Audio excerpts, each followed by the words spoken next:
Zip Track Stage 1 for the 25th edition of the Santos Tour Down Under.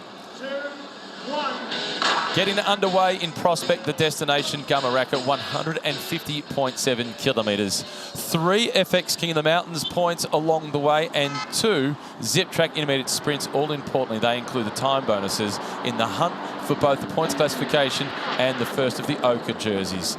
As soon as the flag dropped after 4 kilometres in the neutral zone, not surprisingly, 2 of the riders from the ARA Australian national team were on the march. They were joining the Frenchman, Bastien Tranchant, who performed well in the race last year. He's riding for Decathlon AG Tour, and they build up a significant advantage.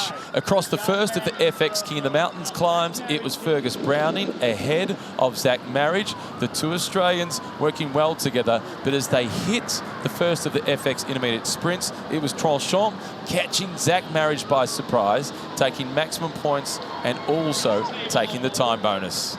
It was Fergus Browning in 3rd position. Shortly after that, it was the Frenchman who decided it was best for him to head back to the peloton under the warm conditions. A thanks and good luck to his breakaway companions back in the peloton, and it was the Bora Hansgrohe team that was doing the chasing. The Red Bull team of Sam Welsford, a winner of 3 stages last year, they were expected to do the lion's share of the work throughout the opening stage, with no pecking order having been set yet. The 2 Australian riders of Zach Marriage and Fergus Browning across the next of the FX King of the Mountains climbs, and it was Browning getting maximum points, the 2nd place finisher from the Australian Road Championships in 2025 in both the time trial and the road race. Last year, he was the winner. It was Marriage who won the time trial in 25. Often rivals, this time around, they're working well as teammates. Heading through the 2nd of the Zip Track intermediate sprints, and it was Zach Marriage who got the maximum points there. 3rd climb of the day, Fergus Browning locking up the FX King of the Mountains jersey. He's collected maximum points. He'll be wearing that jersey on the 2nd stage. Within striking distance of the finish line, a little over 20 kilometres remaining, they recognised that their chances of surviving for the peloton were doomed. They eventually sat up and they were reeled back in, and the teams of the sprinters were now jostling for position at the fronts.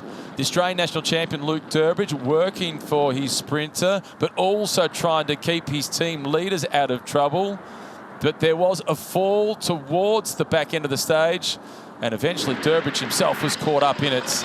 The Red Bull Bora Hansgrohe team, they did the perfect lead out for Sam Welsford, and he got off to the perfect start. He won the stage ahead of Matthew Brennan. Matthew Walls was in 3rd position.